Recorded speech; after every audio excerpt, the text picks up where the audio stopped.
Good morning, sixth class. How are you, बच्चा? I hope you're fine. And how's your life, बच्चा? I hope it's getting along with very awesome. Okay बच्चों, मेरी बात सुनेंगे सारे बच्चे अच्छी तरीके से। मैंने आप सब लोगों को कल होमवर्क दिया था चैप्टर नंबर 1 के क्वेश्चन आंसर से। बच्चों वीडियो को अच्छी तरीके से देखना। आपके इस वीडियो में एक एक क्वेश्चन का आंसर मैंने खुद से लिखा है। उस आंसर को आप लोगों को अपनी बुक में फिल करना है और आपको एक संस्कृत की कॉपी बनानी है जिससे आपको कॉपीज़ के अंदर क्वेश्चन आंसर्स करना है। आपको पता है ना, वीक में एक दिन टर्न आएगा आप लोगों का स्कूल के अंदर आने का, होमवर्क चेक कराने का। तो उसी तरीके से आप लोगों की कॉपीज़ में अगर होमवर्क नहीं मिलेगा तो आपके पेरेंट्स को आपकी कंप्लेन कर दी जाएगी। ओके, तो आप लोगों को याद है ना क्या करना है। आप लोगों को कॉपीज़ के अंदर और बुक्स के अंदर फिल करना है और कॉपीज़ के अंदर सारे कंप्लीट क्वेश्चन आंसर्स करने हैं। ओके, तो चलो अब लोग आगे पढ़ते हैं चैप्टर नंबर 2।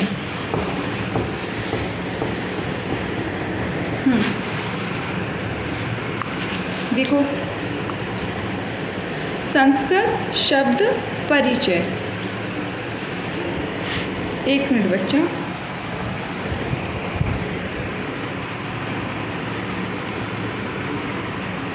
देखिए, लिंग 3 प्रकार के होते हैं, पुल्लिंग, स्त्रीलिंग तथा नपुंसकलिंग। हिंदी में लिंग की पहचान व्यक्ति अथवा वस्तु से होती है, परंतु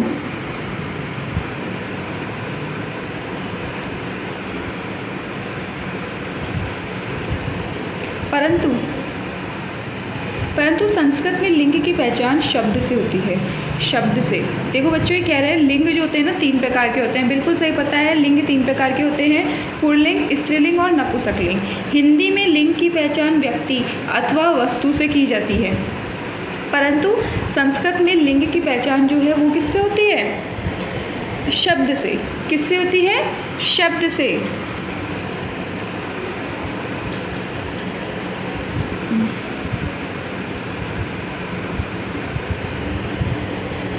शब्द से होती है। आगे देखिए, अब जैसे पुल्लिंग के इन्होंने एग्जाम्पल्स दिए हुए हैं। क्या है पहला एग्जाम्पल? बालक। बच्चों, बालक जो है, बालक पुल्लिंग में आता है। छात्र, छात्र भी पुल्लिंग में आता है। नर, नर भी पुल्लिंग में आता है। बच्चों, नर होते हैं ना मेल पर्सन। मेल पर्सन कैसे? आदमी जात होती है ना, आदमी लोग होते हैं, उसे क्या कहते हैं? पुल्लिंग। आगे पहुंचते हैं स्त्रीलिंग। स्त्रीलिंग के अंदर सबसे पहले क्या है? बालिका, छात्रा और अम्बा। बच्चों, बालिका, छात्रा और अम्बा, ठीक है। स्त्रीलिंग आप समझते हैं जिसे कैसे कहते हैं? जिसमें औरत जात आती है, मादा जिसे कहा जाता है, मादा। समझ में आया बच्चों? अब नपुंसकलिंग की चीज़ों की देखो, पुस्तक, पत्रम और फलम। बच्चों, नपुंसकलिंग चीज़ों के अंदर वो लोग आते हैं जो निर्जीव होते हैं वस्तुओं में, ठीक है ना, वस्तुओं में। जैसे कि पुस्तक वस्तु निर्जीव होती है, पत्ता निर्जीव है और फल निर्जीव होता है। ये हमारी तरह सांस ले पाते हैं, बोल पाते हैं, चल फिर पाते हैं? नहीं ना। आगे देखिए, वचन। संस्कृत में वचन भी 3 होते हैं, एक वचनम, द्विवचनम तथा बहुवचनम। कौन से होते हैं? संस्कृत में वचन भी 3 होते हैं, एक वचनम, द्विवचन तथा बहुवचन। एक वचन के अंदर बच्चों मैं बता दूं, एक वचन के अंदर पता क्या होता है? एक वचन के अंदर जब एक ही व्यक्ति की बात की जा रही हो वहाँ पर एक वचन का प्रयोग किया जाता है।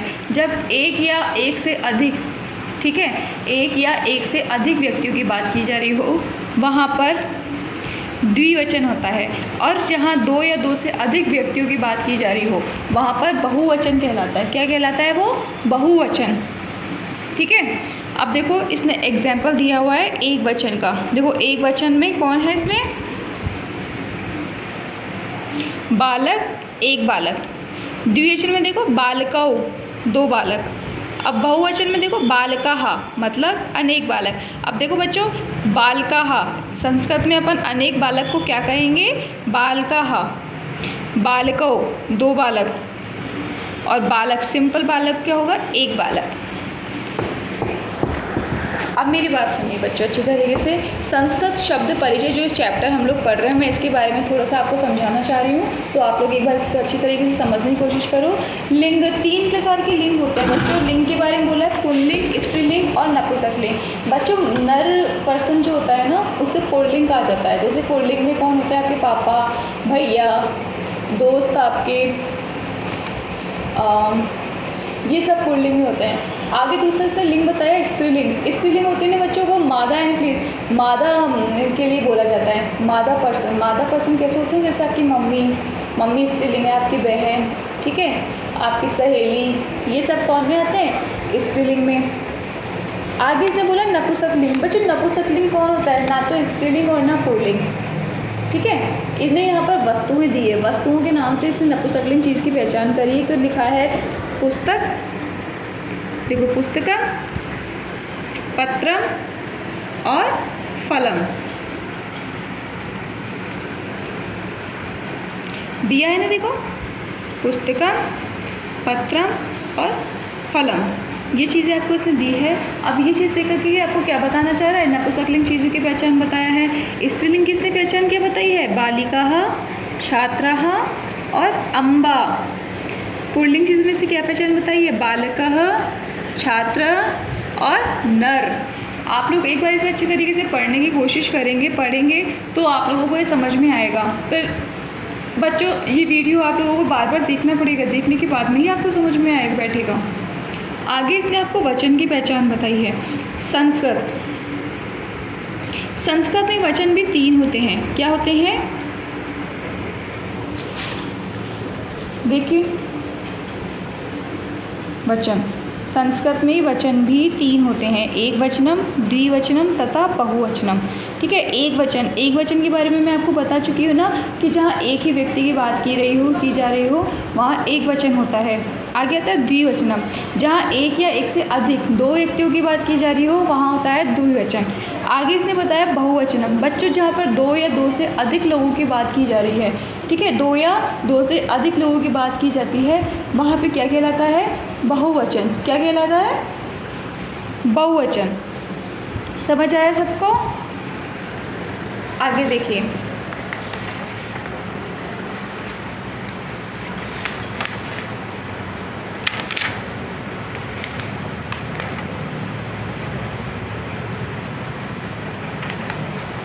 चलिए आकारांत पुल्लिंग शब्द पढ़ते हैं भी अपन। एक वचन, द्विवचन और बहुवचन। देखो एक वचन में अश्व मतलब घोड़ा, तो एक घोड़ा। अब यहाँ देखो अश्वौ क्यों बोला इसको, क्योंकि ये द्विवचन मतलब 2 व्यक्तियों की बात हो रही है, 2 घोड़ों की बात हो रही है, तो यहाँ क्या आया, 2 घोड़े। तीसरा देखो अश्वाहा मतलब अनेक घोड़े। आप राम शब्द बोलते हैं ना, राम शब्द में 7 विभक्तियाँ और 3 वचन होते हैं। अपन बोलते हैं राम शब्द, राम, रामो और रामा। तो राम बोलते हैं तो क्या होता है, राम एक व्यक्ति राम के लिए, रामो मतलब 2 रामों के लिए, और रामाहा मतलब 2 से अधिक बहुत रामों के लिए। उसी प्रकार से इन्होंने शब्दों के देखो धातुओं के परिवर्तन किया है। अश्व, अश्वौ और अश्वाहा, ठीक है। चलो आगे देखिए, देखो आगे क्या लिखा है इसने, छात्र,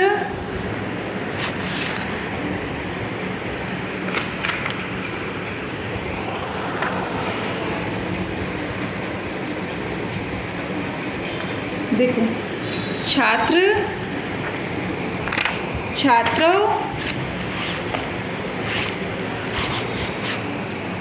और छात्राः। तो अब एक छात्र की बात नहीं हो रही है ना, कितने छात्र, देखो यहाँ पे एक छात्र की बात हो रही है, तो एक छात्र है, एक वचन। छात्रों मतलब 2 छात्र खड़े हैं, तो क्या हो गया, द्विवचन। छात्राः यहाँ पर 2 से अधिक हैं, तो क्या हो गया, बहुवचन। तो इसे क्या बोलेंगे, छात्राः।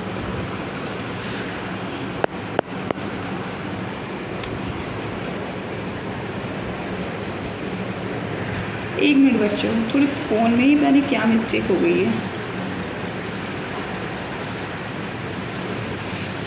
देखिए नर, क्योंकि यहाँ पर एक ही नर खड़ा है तो उसके लिए एक बार बोले नरौ क्यों, क्योंकि यहाँ पर एक से अधिक मतलब 2 हैं। नरह, अब इसे नरहा क्यों कहा गया, क्योंकि यहाँ पर 2 से भी अधिक हैं, तो ये कितने हो गए, यहाँ पर 2 से भी अधिक हैं। अब 2 से अधिक हैं चूँकि, तो इसे क्या बोला गया, बहुवचन। नर, ये कौन सा हुआ? द्विवचन। क्यों? क्योंकि यहाँ पर दो की बात की गई है। नरः, ये क्या रहा? एक वचन, क्योंकि यहाँ पर एक ही व्यक्ति की बात हुई है।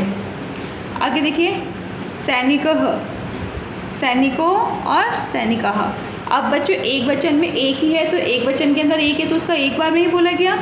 सैनिकाहु, सैनिकाहु क्यों बोला गया? क्योंकि यहाँ पर एक से अधिक मतलब दो, तो कितने हो गए? द्विवचन। ये सैनिकाः, सैनिकाः इसे 3 बार, 3 में 2 या 2 से अधिक हैं, तो ये कौन सा हो गया? बहुवचन। गज, यहाँ एक गज की बात है तो यहाँ गज, गजौ मतलब 2 हाथियों की बात है। और ये गजाः, तो ये कौन सा वचन हुआ? बहुवचन। गजौ कौन सा हुआ? द्विवचन। और गजा एक वचन।